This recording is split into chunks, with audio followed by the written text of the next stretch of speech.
Ils ont ri en voyant sa peau, son âge et le vieil ordinateur portable dans ses mains. S'il n'avait pas sa place parmi des stagiaires raffinés dans des bureaux aux parois de verre, comme si sa présence était une erreur que quelqu'un aurait oublié de faire. Personne n'a demandé pourquoi il ne bronchait jamais lorsqu'il était ignoré, ou pourquoi il tapait avec la précision de quelqu'un qui n'essayait pas pour prouver quoi que ce soit. Il l'appelait « fardeau de fond dépassé ».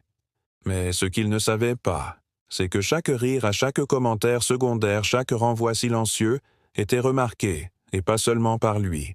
Quoi ça arrive quand l'homme dont vous vous moquez s'avère être celui qui tient votre avenir entre ses mains. Si cela vous a attiré comme le vidéo, abonnez-vous pour plus d'histoires qui révèlent ce qui se passe lorsque le jugement rencontre la justice. Et commentez ci-dessous ce qui a choqué vous le plus et d'où dans le monde regardez-vous. La salle de conférence bourdonnait du faible bourdonnement de l'anticipation, des claviers tapotant, du café remuant, des stagiaires murmurant d'une voix prudente d'ambition. C'était le premier jour des orientations chez Virex et Technologies, un gratte-ciel, élégant, niché dans le centre-ville de San José, le genre d'endroit où l'ambition vêtue de chemises repassait dans les laboratoires de Stanford. Une seule silhouette était assise légèrement à l'écart. Il paraissait plus âgé, peut-être vers la fin de la cinquantaine, la peau foncée comme une posture d'obsidienne droite mais sans prétention.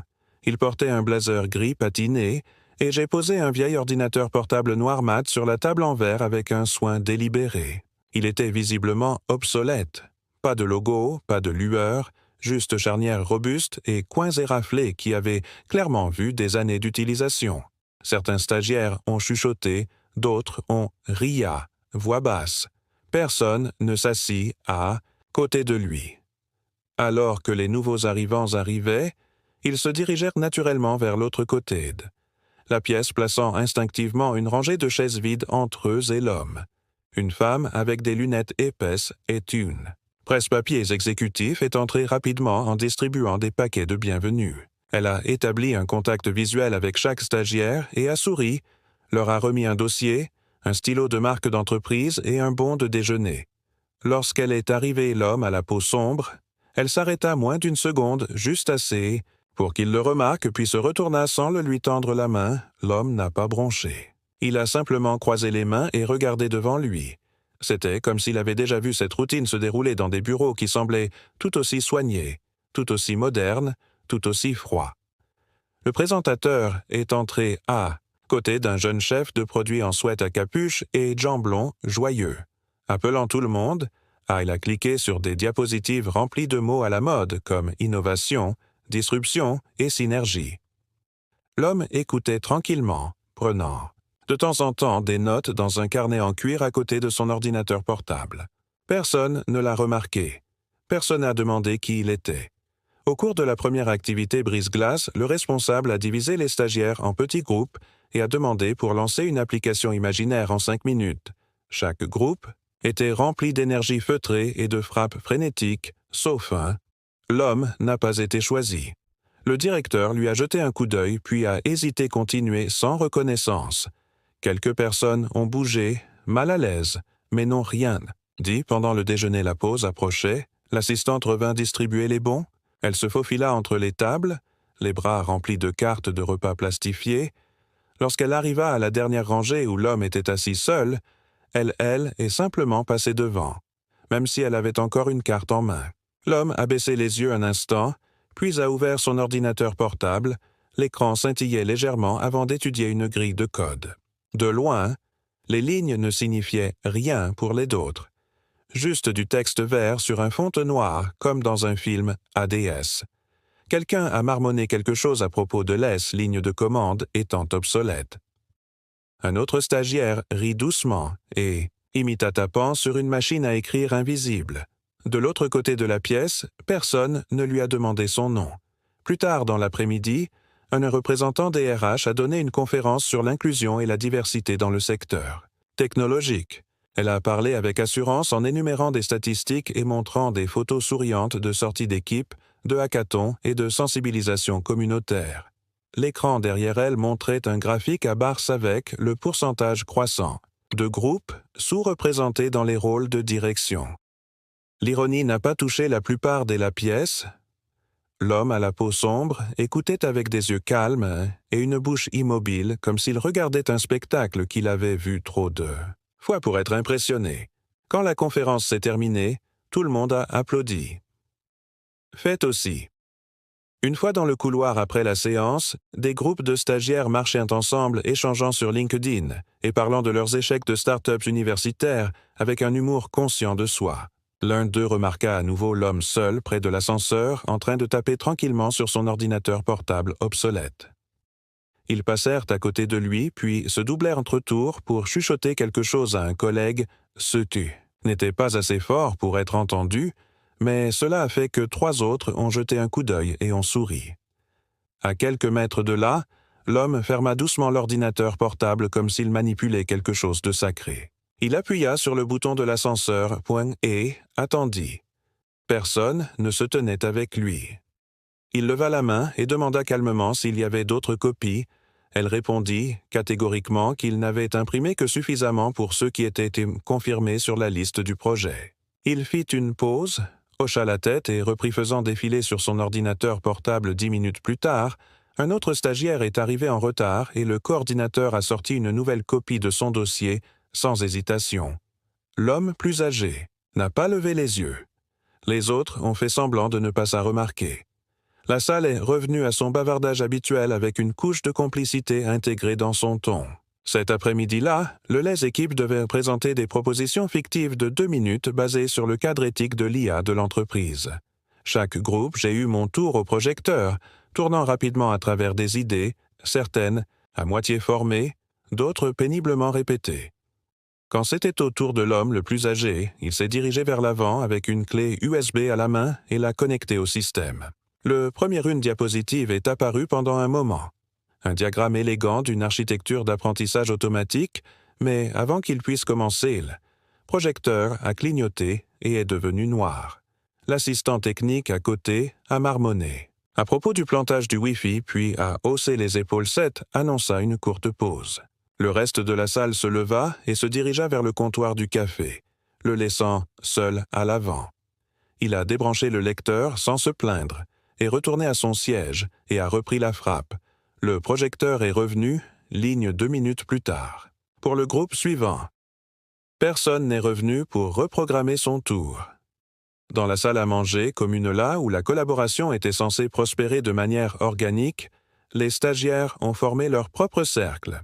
Certains ont parlé de clubs de robotique universitaire, d'autres se sont vantés des recruteurs de VC qui les avaient contactés au cours de leur dernière année. Les plus âgés hommes étaient assis en silence à une petite table près de la fenêtre et mangeaient dans un sac en papier brun. Peu de gens lui jetèrent un coup d'œil mais évitèrent tout contact visuel. Lorsqu'il se leva pour remplir son eau, quelqu'un avait pris sa chaise. Il revint à vu le changement et a choisi de se lever plutôt que de faire une scène. Le stagiaire à sa place ne s'est jamais excusé. Plus tard. Ce soir-là, un stagiaire a demandé dans le chat de l'équipe si quelqu'un pouvait partager les notes de la séance d'éthique. L'homme plus âgé a répondu avec un résumé bien organisé et des ressources à l'appui. Son message n'a pas été lu. 5 autres réponses ont suivi blagues, émojis, cadeaux. Pas un seul n'a reconnu sa contribution. Semaine avançait, la tendance s'intensifiait. Il entrait dans les salles au milieu d'une discussion, et on lui disait que l'équipe avait déjà décidé. Il demanderait l'accès au référentiel cloud. Pour se faire dire que les autorisations étaient en cours d'examen lorsqu'il a demandé à rejoindre la boucle de communication interne pour l'ingénierie mise à jour, il a reçu un lien qui menait à une chaîne désactivée. Malgré cela, les rapports quotidiens ont été soumis précisément à 17h et chacun contenait des annotations détaillées, des décompositions algorithmiques et de suggestions qui ont dépassé ce que les autres ont fourni. Personne n'a répondu. Un développeur senior a jeté un coup d'œil à l'un de ces rapports, secoua la tête et le transféra à la poubelle sans lire davantage. Lors d'une réunion de contrôle de week-end, le coordinateur a loué l'énergie de l'équipe, et il s'est assis tranquillement à l'arrière sans s'attendre à l'entendre. Vendredi, les bureaux bourdonnaient de discussions sur le prochain défi. D'équipe, un sprint de codage jugé par des conseillers techniques externes. Tout le monde était poli leurs diapositives et peaufinait leurs voix en les partageant dans les couloirs, en partageant des conseils sur Slack. Lorsque l'homme plus âgé a soumis son nom pour participer, le stagiaire principal l'a informé que la fenêtre d'inscription était fermée. Quelques autres Kizumi après lui ont toujours été ajoutés manuellement. Lorsqu'il a demandé à nouveau, on lui a dit qu'il y avait une erreur dans le laboratoire était resté immobile, à l'exception du bourdonnement subtil des serveurs. Et lorsque les stagiaires sont entrés, ils sont apportés avec eux les mêmes hiérarchies formées la semaine précédente. L'un d'eux était un jeune homme de 22 ans, confiant avec une entreprise mentor déjà sur son CV, se tourna vers l'homme, juste devant un bloc-notes vierge et un stylo souriant comme s'il offrait quelque chose de généreux. Le message non dit était clair. Prendre des notes, documenter la réunion. Être utile d'une manière passive. L'homme plus âgé jeta un coup d'œil au bloc-notes puis aux autres, personne objecta. Il hocha la tête une fois et commença à écrire tandis que la discussion commençait, tandis que les gens parlèrent les uns sur les autres par à-coups de jargon et d'enthousiasme simulé. L'homme plus âgé griffonnait régulièrement des points de capture avec une clarté qui suggérait une compréhension profonde. À la fin de la séance, le même stagiaire qui lui avait transmis les bloc-notes l'a récupéré avec un sourire en feuilletant les pages et en marmonnant quelque chose à propos d'une belle écriture.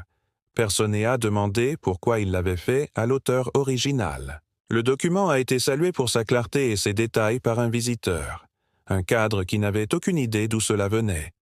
L'homme plus âgé regardait silencieusement son doigt, planant sur son clavier, puis retournant à ses tâches à signer. Vérification du journal des enchères et nettoyage des données des serveurs obsolètes, le genre de travail de base que personne ne voulait.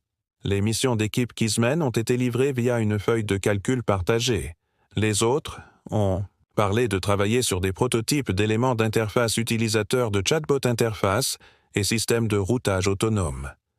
Lorsque l'homme plus âgé a vérifié la feuille, sa cellule a répertorié une tâche intitulée Révision des correctifs hérités. Il s'agissait essentiellement d'un travail manuel consistant à lire du code obsolète et à écrire ce qui pouvait être supprimé en toute sécurité. Un autre stagiaire l'a remarqué et a dit à voix haute, à moitié en plaisantant, qu'était comme assigner un concierge pour archiver les balais. La blague a suscité quelques rires, l'homme plus âgé n'a rien dit. Il a ouvert le premier fichier hérité et a commencé à travailler ligne par ligne sans se plaindre. Toutes les quelques heures, il soumettait des informations détaillées panne de logique morte, appels mal placés et échecs silencieux. Personne n'a répondu. Le Slack, principal fil, continue sans pause, plein de plaisanteries et de gifs. Le travail, silencieux cependant. Nécessaire était invisible à la culture midweek. Un développeur junior qui avait vu l'homme qui travaillait tranquillement a demandé à haute voix, lors d'une pause déjeuner décontractée, pourquoi personne ne l'avait invité à contribuer à la branche chatbot. Un stagiaire principal a répondu que cela représenterait trop de frais pour le mettre à niveau. Un autre a ajouté discrètement que certaines personnes étaient mieux adaptées au rôle de soutien. Personne n'a contesté cela. Le développeur n'a pas reviens-y. Plus tard dans la journée, l'homme plus âgé a demandé l'accès au référentiel de modèle. La réponse est revenue 2 heures plus tard. Nous sommes à pleine capacité pour les contributeurs. Ce sprint. Lorsqu'un autre stagiaire a demandé l'accès, 15 minutes plus tard il a été accordé. Le système n'était pas cassé, il était simplement biaisé par des hypothèses que personne ne se sentait obligé de remettre en question. Jeudi apporté. Le cycle d'évaluation. Chaque stagiaire a présenté un résumé hebdomadaire devant l'équipe et les commentaires des pairs ont été encouragés. L'homme le plus âgé fut appelé en dernier. Alors qu'il se levait pour présenter, la salle devint plus silencieuse qu'avant, non par respect, mais un curieux mélange de rejet et de prudence. Il a parlé clairement en expliquant les bugs supprimés des modules archivés. 2 améliorations ont été apportées à la journalisation des données et une vulnérabilité dans une API obsolète aurait pu permettre des accès non autorisés aux serveurs de l'entreprise. Son explication était technique mais concise. Le coordinateur sourit poliment et dit « Merci », puis est passé au sujet suivant sans inviter à commenter. Un stagiaire a bâillé de manière audible. Un autre a fait défilera à travers leur téléphone. Le présentateur a agi comme si rien n'avait été dit. À la fin de la journée, l'équipe s'est réunie pour une discussion, informelle rétroaction et planification future. Un tableau blanc a été installé et chaque stagiaire a été invité à écrire un objectif pour le prochain sprint. L'homme plus âgé attendait son tour. Lorsqu'il s'est approché du tableau, il a écrit une phrase « Réduire le risque à long terme par une analyse au niveau de la racine ». Quelques-uns d'entre eux ont regardé fixement et quelqu'un a murmuré « Quoi? Est-ce que ça veut vraiment dire ça? » On a changé à la 4e semaine, non pas en volume, mais en texture. Les rebuffades sont devenues plus calculées, la moquerie raffinée.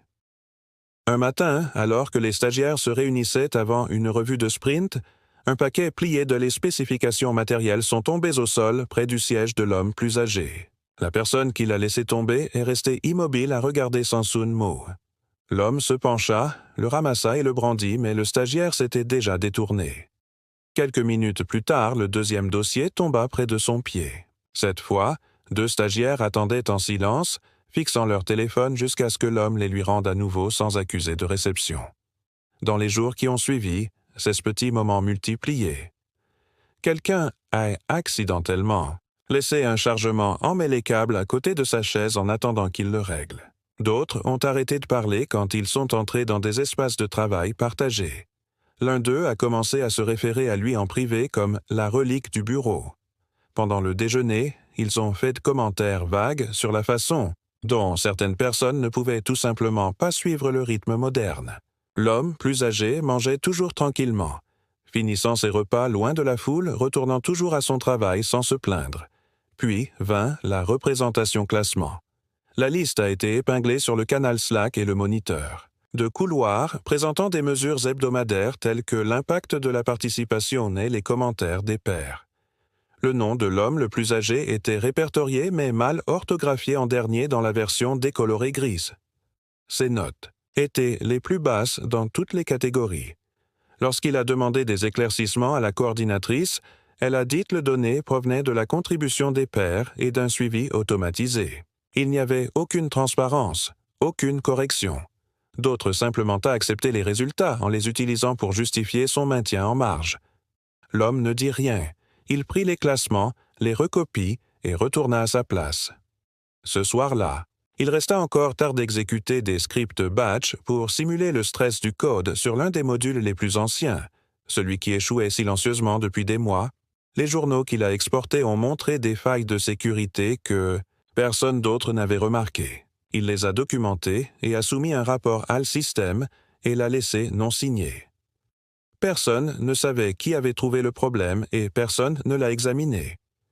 L'homme plus âgé est resté à son bureau examinant les journaux du serveur et vérifiant les anomalies de données que d'autres avaient négligées. À un moment donné, un stagiaire hésita près de son bureau tenant un dépliant papier, mais le glissa rapidement dans leur dossier et s'éloigna. Le soir, alors que le groupe partait, les rires remplissèrent les couloirs. Il est resté derrière. Toujours les yeux fixés sur son écran, son reflet s'estompe dans la vitre du moniteur. La semaine suivante a apporté une nouvelle vague d'initiatives. Un atelier de développement personnel animé par un coach de carrière, invité l'invitation, promettait des séances de stratégie, de mentorat, de planification et d'accès à des listes de réseaux privés partagées par les stagiaires. Des mises à jour enthousiastes dans leur groupe de discussion comparant les créneaux horaires et les supports de prélecture. Mais quand l'homme plus âgé j'ai cherché dans sa boîte de réception, rien n'est apparu. Curieux, il a essayé de s'inscrire manuellement, mais a reçu un message d'erreur utilisateur introuvable. D'autres sont entrés dans la session pendant qu'il restait derrière affecté à une tâche de dernière minute vérifiant les dépendances de fichiers obsolètes. Plus tard, une note interne sur les efforts d'inclusion a répertorié l'atelier comme une étape importante pour l'engagement. Des jeunes. Une photo ci-joint montre toute la classe de stagiaires souriant à côté du coach de carrière, les bras liés, à l'exception de l'homme qui n'avait pas même connu que l'événement s'est produit, l'omission n'a pas été mentionnée. Personne ne s'est excusé. Au cours de ce même après-midi, un message Slack a été diffusé sur le canal principal pour célébrer la participation à l'événement. Plusieurs stagiaires ont commenté la productivité de l'événement.se sentaient obligés de planifier leur avenir. L'un d'eux a plaisanté en disant que tout le monde était présent. Enfin, presque tout le monde. Les réponses emoji ont afflué. Personne n'est intervenu. Dans les heures les plus calmes de la soirée, l'homme âgé a effectué un diagnostic.lot sur les archives de documentation négligées de l'entreprise. Il a noté des irrégularités dans le balisage du back-end structure qui pourraient conduire à des échecs d'indexation dans la base de données RH au début de la visite.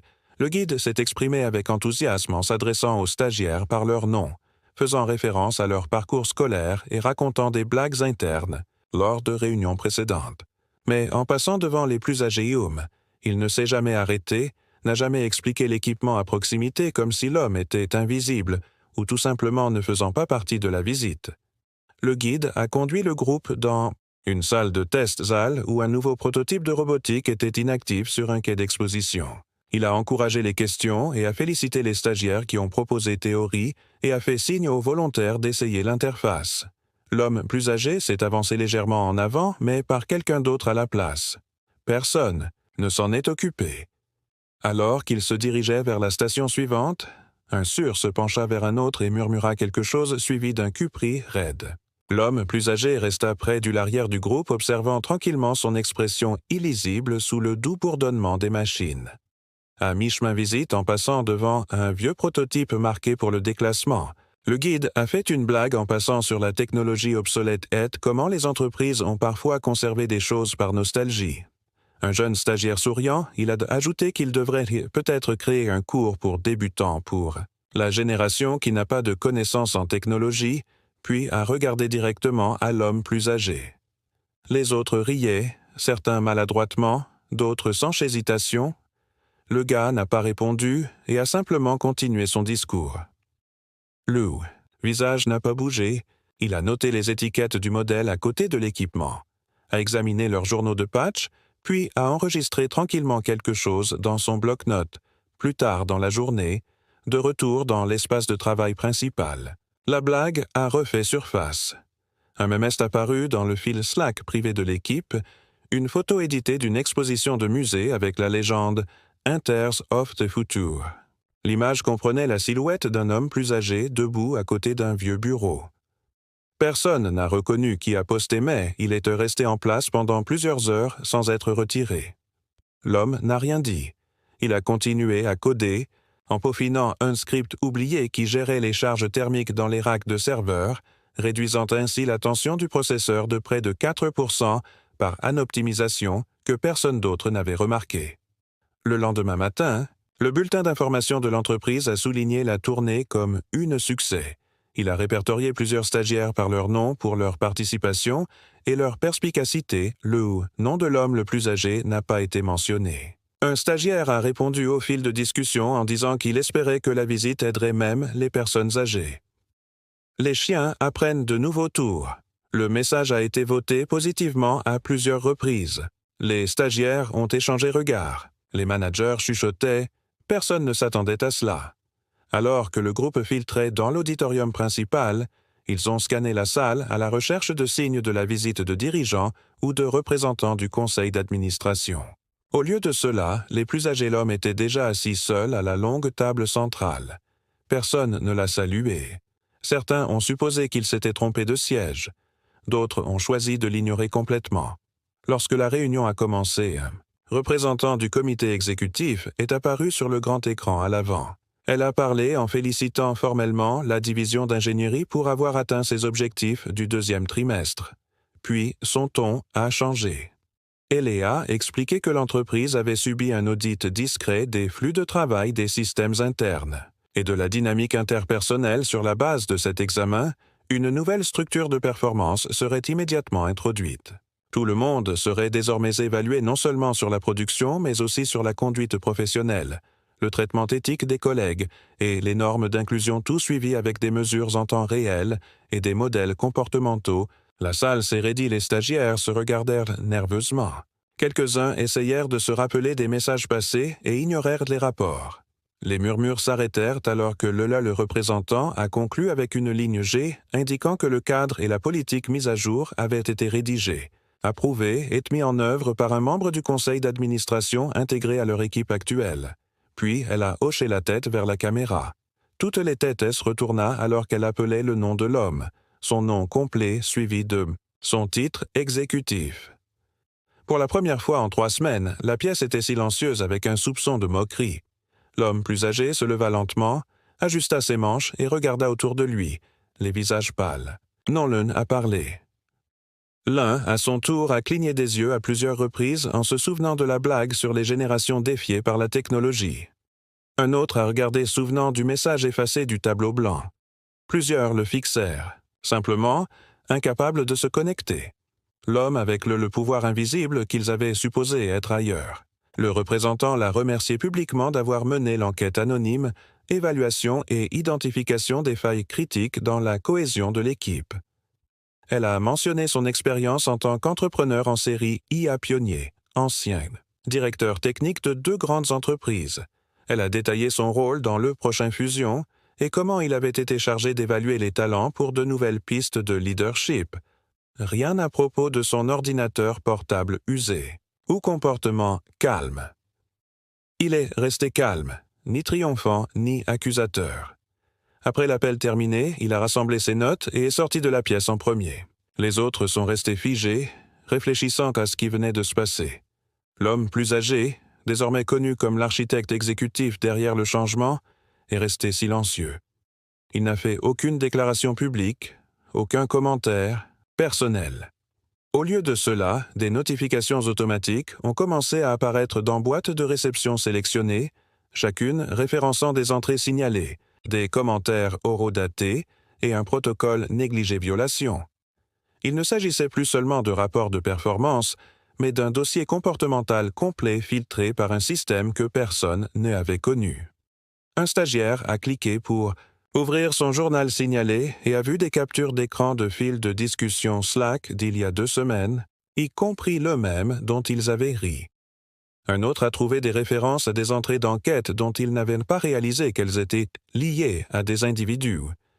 Le système avait noté chaque cas d'exclusion, chaque contribution, ignoré, chaque aparté sarcastique. Une tension silencieuse s'est répandue dans la pièce.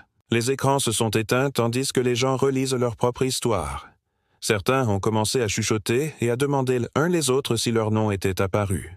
Le système a été conçu pour suivre des modèles plutôt que des moments uniques à montrer des tendances comportementales à long terme. Qui a collaboré, qui a évité. Qui a sapé les stagiaires ont commencé à réaliser que l'homme plus âgé avait tout documenté, non pas par vengeance, mais avec une structure, et les preuves. Les managers n'ont pas été épargnés non plus. Certains ont reçu des courriels cités en retour et des réponses dédaigneuses au support billet. Remarques désinvoltes envoyées tard dans la nuit. Silence. Dans les moments qui nécessitaient une action. Un chef d'équipe a ouvert son alerte signalée et trouvé une liste de décisions différées qui ont directement contribué à l'écart de performance, actuellement en cours d'examen. Quelques-uns ont tenté de joindre, il s'est adressé à l'homme plus âgé, mais il a décliné toutes les invitations à des réunions. Son rôle n'était pas de réprimander ou de faire honte. Le système parlait pour... Ce n'était pas émotionnel, c'était mathématique. Tout avait été observé et calculé tranquillement en dessous. La surface. Un avis à l'échelle de l'entreprise est arrivé en fin d'après-midi. Il indiquait que l'audit entrait maintenant dans la phase 2 du réalignement. Les équipes seraient restructurées en fonction des évaluations de conduite et de contribution modèle, plutôt que des progrès autodéclarés ou du favoritisme entre pairs. Les rôles temporaires seraient réattribués, et les invitations aux incubateurs de leadership seraient réévaluées. Le langage était prudent, mais finalement, le nom de l'homme le plus âgé n'a été mentionné qu'une seule fois, crédité de la conception de l'architecture de l'IA comportementale maintenant étendue à tous les départements. Pas d'éloge, pas de drame, juste reconnaissance. Ce soir-là, une nouvelle mise à jour s'est silencieusement intégrée dans l'environnement de bureau de chacun, outil de suivi de la transparence affichant des mesures de collaboration en temps réel. Pour la première fois, le système mesurait la façon dont les gens se traitaient les uns les autres, et pas seulement ce qu'ils produisaient. Dans le laboratoire, l'atmosphère est restée d'un silence déconcertant. Les mêmes stagiaires qui riaient autrefois ouvertement tapent maintenant avec une retenue visible, Quelques-uns ont envoyé des messages privés s'excusent par email, mais aucune réponse n'est venue. D'autres ont effacé leur historique de discussion, ignorant que le système avait déjà tout archivé. Personne n'a confronté directement l'homme plus âgé. Il a continué, Comey avait toujours examiné le code, soumis des suggestions et évité. Un système automatisé à vis est arrivé dans leur boîte de réception, les remerciant de leur participation et indiquant que leur candidature pour le maintien le placement n'avançait pas. Il n'y a eu aucun appel de suivi ni aucune réunion de rétroaction. La décision était définitive. Le stagiaire regardait fixement son écran, faisant défiler les interactions passées maintenant recadrées avec une clarté inconfortable. Un autre a emballé ses affaires rapidement en évitant le contact visuel. Alors qu'il sortait du laboratoire pour la dernière fois, l'ondulation l'effet a été remontée dans la chaîne. Un cadre intermédiaire qui était resté silencieux tout au long du processus et qui avait dévié questions et les comportements signalés ignorés ont reçu un avis de réaffectation officiel. Son autorité a été suspendue et un perle dossier de révision a remplacé son accès aux outils de leadership. Ces anciens courriels dédaigneux, vagues et souvent complices ont été présentés au conseil exécutif dans le cadre d'une étude de cas plus vaste sur les préjugés passifs. Elle a été mutée dans un bureau de conformité groupe de travail dans une autre région. Son équipe a été informée que la restructuration se poursuivrait sur la base de la fiabilité et fiabilité éthique. Personne n'a protesté, ils avaient, vu ce que coûtait désormais le silence, les réunions qui ont suivi ont eu un ton différent. Là où autrefois les stagiaires parlaient les uns sur les autres, ils écoutaient désormais en premier. Notes ont été partagées ouvertement, les crédits ont été soigneusement distribués, les gens ont vérifié leurs réponses avant de les publier. L'humour dans Slack a filtré quelques-uns. Plus de mèmes, plus de mises à jour professionnelles. Certains pourraient avoir la qualifiée de tendue, d'autres l'ont qualifiée de tardif. L'homme plus âgé n'a jamais reconnu directement les changements. Il a continué à assister briefing, soumission de rapports et affinement des flux de travail. Mais l'ombre qu'il projetait désormais ne pesait plus sur intimidation, mais à partir de la norme qu'il avait appliquée silencieusement et précisément sans spectacle. Dans une note privée diffusée en interne, le directeur des ressources humaines a écrit que les récentes interventions n'étaient pas punitifs, mais correctifs. L'entreprise offrirait des ateliers sur les préjugés inconscients, la responsabilité des pairs et les pratiques réparatrices. La présence serait suivie. La participation serait importante. Ceux qui avaient regardé en silence pendant les événements précédents, les injustices, étaient désormais confrontés au choix de s'engager ou d'être réaffectés. Pour beaucoup, c'était la première fois qu'ils voyaient l'éthique, non, pas comme aides idéaux facultatifs, mais des attentes mesurables. Plusieurs stagiaires ont demandé discrètement s'ils pouvaient accéder à des informations plus anciennes journaux de comportement, non pas pour contester, mais pour apprendre. Le système a répondu avec des résumés structurés et des réflexions invitent à transformer les préjudices passés en une opportunité de compréhension. Ce week-end, les lumières du laboratoire restaient absents pour une fois. Personne n'est resté tard. Le bourdonnement des serveurs s'est atténué. L'homme est parti à son heure habituelle, entrant dans le crépuscule avec son sac en cuir à la main, il ne s'est pas précipité, il ne s'est pas attardé. Le bâtiment derrière lui se trouvait de nouvelles règles nées non pas de la punition, mais de la présence. Le genre qui ne demande pas de reconnaissance pour être rappelé. L'homme plus âgé a continué à se présenter chaque jour sans changer de tenue ou de routine. Mais les regards vers lui avaient un poids différent. Ils n'étaient plus vides ou suspects, ils étaient mêlés de reconnaissance, de respect et dans certains cas de regret. Parmi ceux qui sont restés, le changement était le plus visible comment ils écoutaient. Les réunions étaient plus calmes, non pas par peur, mais parce que les mots comptaient désormais. Même le silence, ils l'avaient appris se laisser un enregistrement. Un stagiaire parmi les dédaigneux a fait un choix auquel personne ne s'attendait sans fanfare.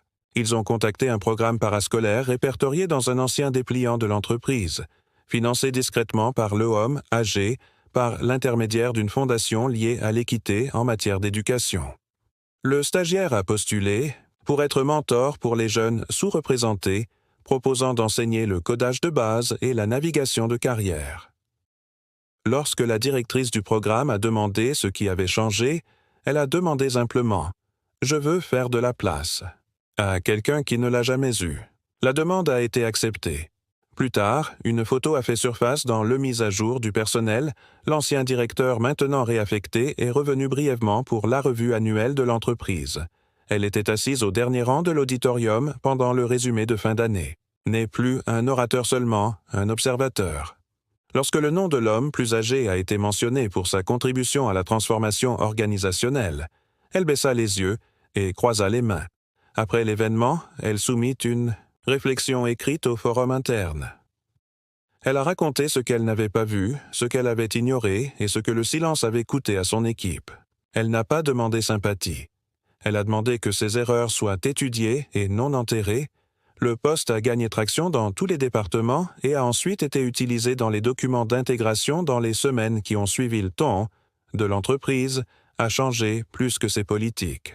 Les évaluations par les pairs ont commencé à inclure des informations qualitatives sur le leadership et humilité personnelle senior, offert heures de bureau, stagiaires, accueillis, interculturelle discussion. Une nouvelle affiche est apparue dans le couloir du laboratoire simple noir et blanc avec une ligne au centre culturesse n'est pas ce que nous écrivons, c'est ce que nous autorisons. Pas de logo, pas de signature, juste un miroir. Quelqu'un a dit que cela ressemblait à quelque chose. L'homme plus âgé a dit un jour au cours d'une séance de stratégie. Personne ne l'a confirmé, ne l'a jamais évoqué, mais personne ne l'a supprimé non plus. Lors de son dernier jour au laboratoire, un homme plus âgé est arrivé au même moment que d'habitude. Il a soumis une dernière série de notes d'optimisation et a fermé son ordinateur portable lentement et l'a laissé sur le bureau. Lorsqu'il est sorti, aucune annonce n'a été faite, mais tout le monde se leva, pas d'applaudissements, juste la présence. Il hocha la tête une fois, puis traversa le couloir, alors que la lumière de la fin de l'automne tombait sur le bout.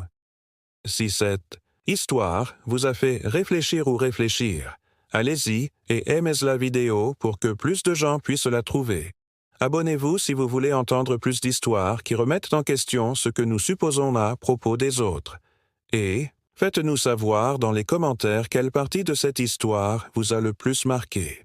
Et où, dans le monde, sont-vous? Regardez depuis, nous lisons chaque réponse.